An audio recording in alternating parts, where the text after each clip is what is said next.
Ladies and gentlemen,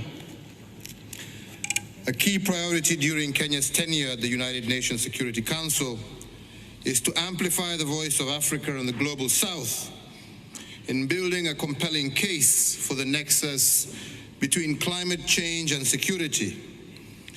And this is because we recognize that climate change is escalating and complicating new and old conflicts throughout the world.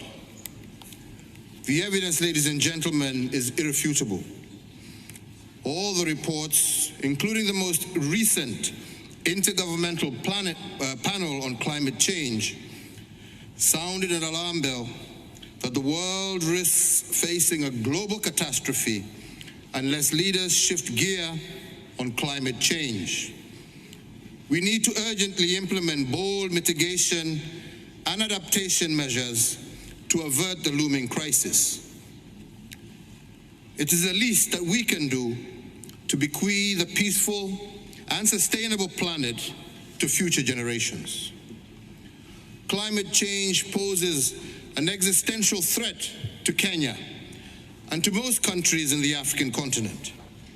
In Kenya, extreme weather events, including floods and droughts, lead to losses of between 3 and 5% of our GDP annually. Further, they aggravate food insecurity and trigger divisive intra-community and inter-country competition for resources. Kenya has developed a robust climate change action plan to scale up efforts and to maintain a low-carbon development trajectory. The plan includes commitment to restore degraded water towers, accelerate forest restoration, and to increase our tree cover to at least 10% of our land area in order to promote a sustainable blue economy, but also promoting green manufacturing.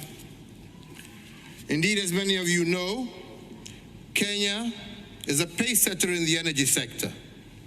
We are among the top 8 global leaders in geothermal power development and home to the largest wind power project on the African continent. Currently, close to 90% of the electricity used by Kenyans is from renewable energy sources, and we plan to achieve 100% renewable energy by the year 2030. As you can see, ladies and gentlemen, Kenya is doing her fair share. Let me, however, hasten to add that these are mere baby steps relative to the enormity of the climate change challenge. Kenya came to this meeting with high expectations that COP26 will deliver on at least 4 critical issues. First, to see an increase in ambition in emissions reduction. The major emitters must make more ambitious their emission reduction commitments. We all must harness low carbon investment opportunities as we reboot our economies. Second, we would like to see a quantum increase in climate finance. 2 times in a row, developing countries have been promised US $100 billion per year, but this has yet to be delivered. Today, once again, yet another pledge of 2023. Third, we would like to see ambition on adaptation and loss and damage. With climate impacts increasing, provisions to help the most vulnerable to adapt, including through increased financial support, should be strengthened.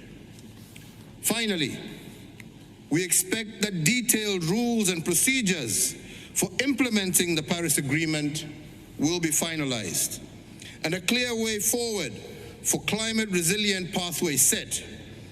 We also expect that the agreement will be sufficiently inclusive to accommodate the needs and priorities of developing countries, and in particular, the special needs and circumstances of Africa. which has been very ably put forward earlier and very well articulated by Elizabeth Wahote, the young girl who spoke to us earlier.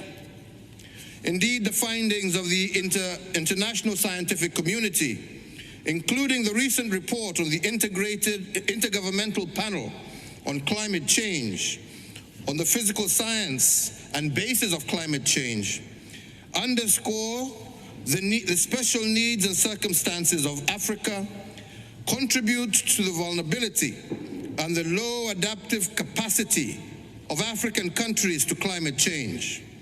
The IPCC further notes that even with scaled-up global climate action, it will not be possible to avoid and to reduce all loss and damage from the impacts of climate change, and that by 2030, the economic costs of loss and damage in developing countries is expected to be between US dollars 290 billion and US dollars 580 billion. Throughout Africa, as the most vulnerable continent to the impacts of climate change, countries are already experiencing loss and damage of an increasing magnitude and frequency.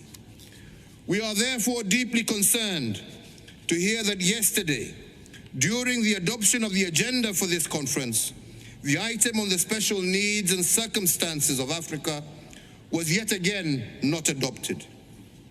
And we expect the COP president to undertake extensive and comprehensive consultations and address the special needs and circumstances of African states, and indeed report back to us before the close of the session of the conference.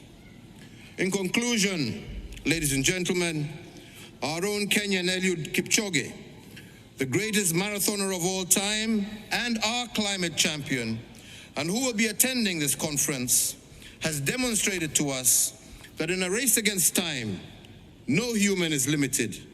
We have the means and the ability to protect our planet from climate change-related destruction and to secure peace and stability for all.